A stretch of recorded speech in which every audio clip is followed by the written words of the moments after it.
Hi Jane, how are you? I'm fine, thanks, Eva. Yeah, how are you? Yeah, I'm well, thank you. So you're in the Pigeon offices, I can see in the background, Yeah, yep, which is in Oxford, is that right? yes, yeah, Great. And hopefully you're going to give us a little insight into life over at Pigeon and the clothes that you sell, that we sell as well. yeah, So for people who don't know about Pigeon Organics, if you yeah. were just to briefly summarize what you do, can you just tell us what it is? Yeah. So at Pigeon, we sell a range of clothes for babies and young children, Mhm. made exclusively from organic cotton, with what we try to ensure is a thoroughly ethical supply chain. Um, the whole supply chain is covered by our organic certification. And we sell to shops around the UK, shops in continental Europe, and a little bit further afield. We've been we've existed for 10 years, and everything we do really is about our relationships with the people we work with. It's obviously about the range, but primarily it's about relationships with our suppliers, with our customers, with ourselves. So Jane, can you tell us a little bit about why you started up Pigeon Organics? Yeah. 10 years ago, I was working for an environmental charity in London. It was a grant making trust, and my job was to explore and research environmental issues that were important and that, where interesting work was being done that the trusts might be able to support. And during that time, I came across organic cotton. And I just thought it was an incredible story. The problems associated with non organic cotton seemed to be huge, and I didn't really feel that many people were aware of it. I wasn't aware of it myself. Um, or non-organic cotton uses nearly a quarter of insecticides globally. There are huge social and environmental problems, particularly in developing countries with small farmers who don't necessarily or aren't necessarily able to follow the really important safety instructions around the use of pesticides and insecticides. They're spraying it on their cotton crops next to their food crops. The children are running barefoot in the fields, often getting the chemicals through their skin.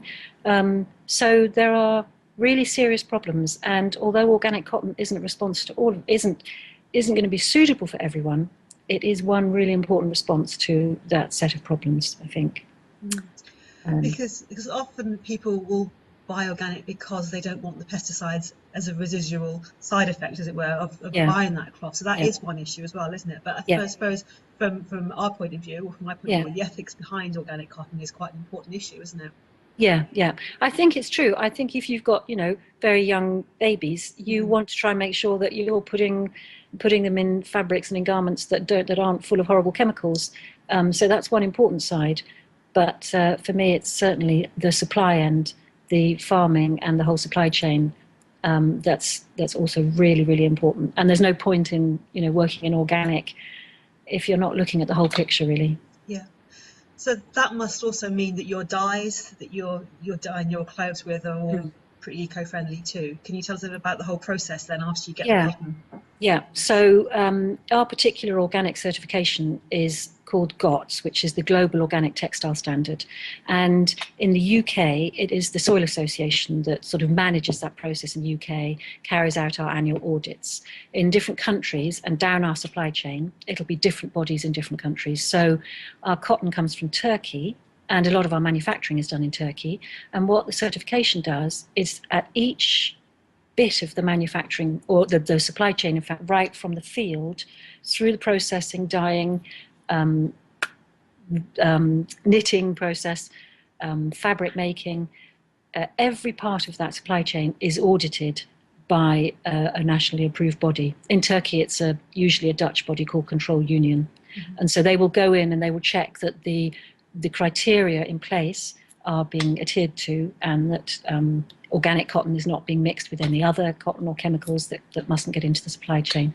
And certainly the auditing that goes on at our end is really rigorous, and we have to do all sorts of calculations to make sure that no non-organic cotton is getting into our supply chain or getting into our manufacturing process. It feels rigorous and it feels really good. It feels very robust. So Mm. it's a lot of work, but feels like a really good thing to be doing. Yeah. Uh, yeah, Well, I think it needs to be, doesn't it? yeah, Because there is so much that can go on and corrupt that yeah, process yeah, potentially. yeah. So then, The designs though, they start off in your office in Oxford or in your head, I suppose, Yes. and Mhm. then can you just show us some of the designs that you've got there? Yeah, Because yeah. What happens is we want the designs to be fun and lively and cheerful. We're not interested in fast fashion at all. We want them to have a kind of sounds a bit precious, but a timeless quality to them, so that they can be used, year after year, baby after baby after baby. yeah, So fun but classic. So the Spotty range was one of our earliest, most popular ranges, and it's still popular today.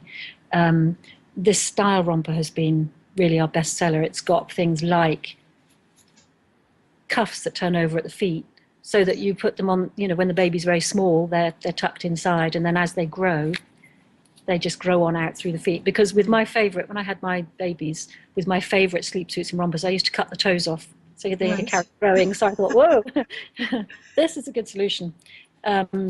So colourful, classic. I mean, the animals are always popular, the birds and the elephants.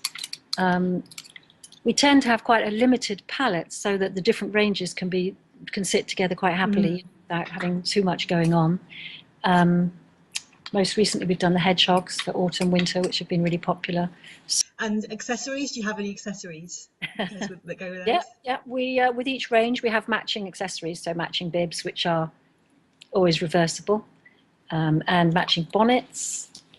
We sell a lot of these in Germany. The Germans love hats.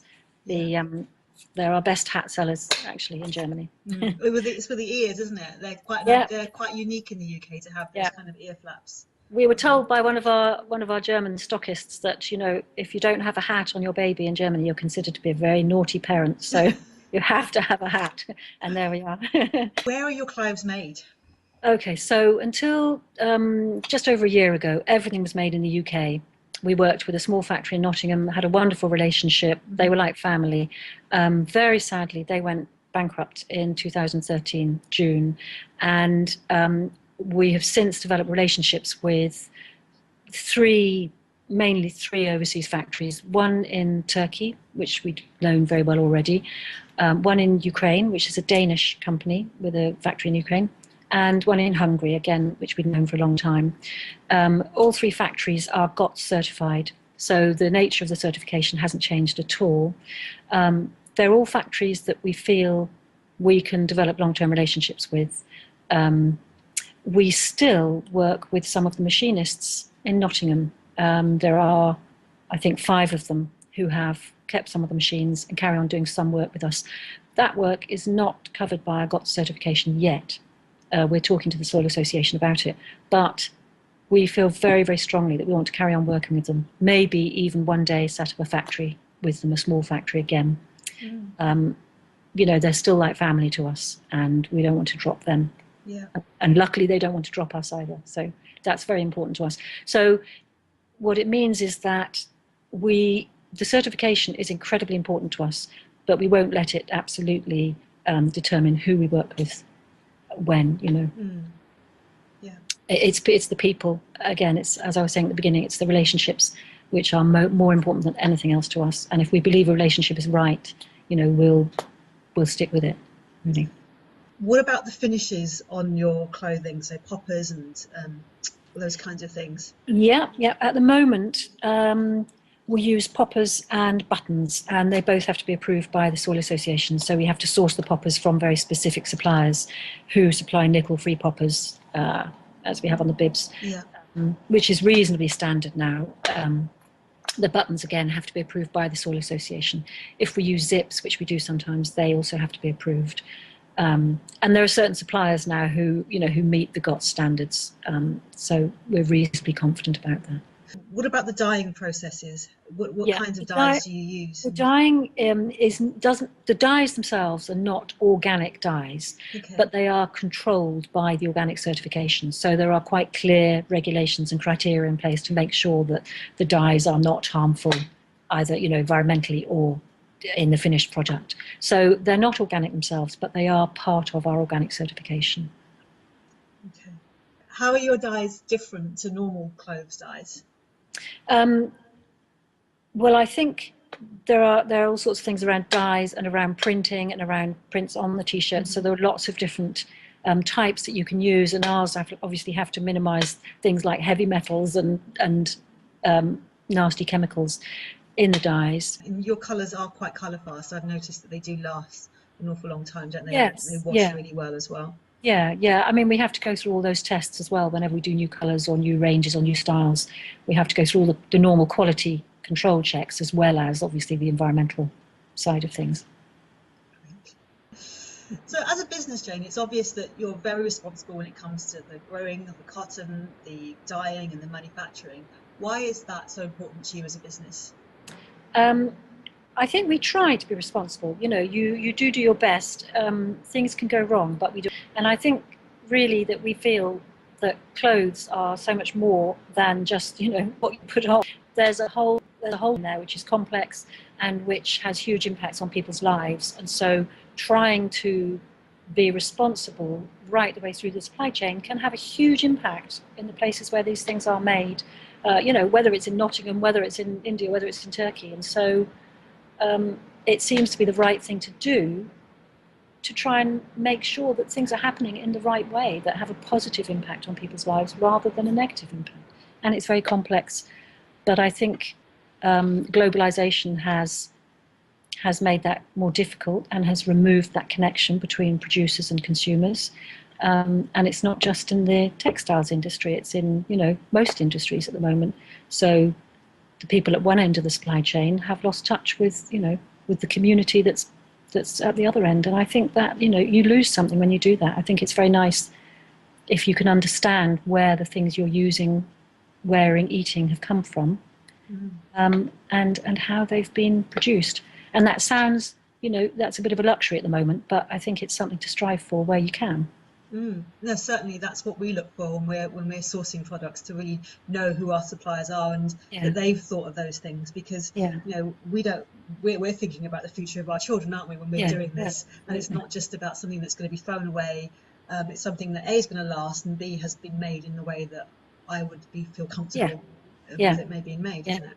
I always think, would I be happy to have my photograph taken with various bits, throughout the supply chain? Would I be happy to go and stand in a cotton field, photograph, I'm proud of this? Would I be happy to go to a factory that we're using and say, yes, I'm happy to be showing you this?